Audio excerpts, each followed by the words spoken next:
मिट्टी खाते जब पकड़े गए कान्हा, तो भगवान ने मैया यशोदा को दिखाया ये चमत्कार। श्री कृष्ण के बचपन से कई अलौकिक लीलाओं का दर्शन मिलता है। कान्हा की कई लीलाओं में एक है मिट्टी खाने की लीला, लेकिन कृष्ण की इस लीला से मैया यशोदा भी चकित रह गई थी। भगवान श्री कृष्ण के अद्भुत और अलौकिक लीलाओं के दर्शन कई जगह मिलते हैं, फिर चाहे वह पड़ोस के घर में मटकी तोड़कर माखन चुराने की हो या फिर स्नान करती गोपियों से वस्त्र चुराना। कृष्ण की अलग अलग लीलाओं के कारण ही उन्हें कई नाम भी मिले। कृष्ण की कई लीलाओं में एक अद्भुत लीला से मैया यशोदा भी चकित रह गई थी। जानिए, जब यशोदा मैया ने कान्हा को माटी खाते हुए पकड़ लिया तब क्या हुआ था।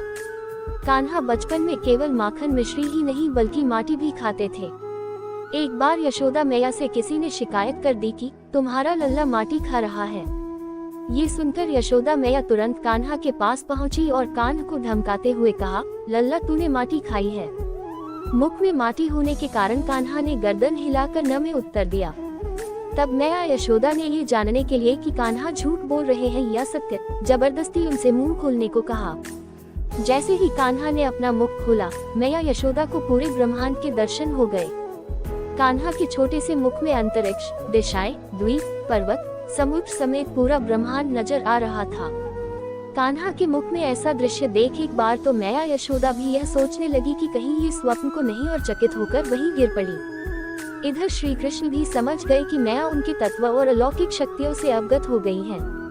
तब श्री कृष्ण ने तुरंत अपनी शक्ति रूप माया विस्तृत कर दी, जिससे क्षण भर में मैया यशोदा सब कुछ भूल गई और उन्होंने कान्हा को उठाकर अपनी गोद में बिठा लिया। श्री कृष्ण की इस बाल लीला के कारण उन्हें माखन मिश्री के साथ ही माटी का भोग भी लगाया जाता है। मथुरा जनपद के महावन क्षेत्र में स्थित श्री कृष्ण के एक मंदिर में भगवान को माटी का भोग लगाया जाता है। इस मंदिर के समीप ही यमुना नदी है। भगवान के प्रसाद के लिए पेड़े का भोग तैयार करने के लिए यमुना से मिट्टी निकाली जाती है और पेड़े का भोग बनाया जाता है। जन्माष्टमी के साथ ही सामान्य दिनों में भी यहाँ भक्तों की भारी भीड़ होती है। कहा जाता है कि यमुना नदी के इसी घाट के पास भगवान कृष्ण के मुख में मैया यशोदा को ब्रह्मांड के दर्शन हुए थे, इसलिए इसे ब्रह्मांड घाट कहा जाता है और यहाँ स्थित भगवान को ब्रह्मांड में हरि के नाम से जाना जाता है। अगर आपको मेरी यह कहानी अच्छी लगी हो तो प्लीज मेरे चैनल को लाइक, सब्सक्राइब और शेयर कर देना और बेल आइकन को प्रेस कर देना। धन्यवाद।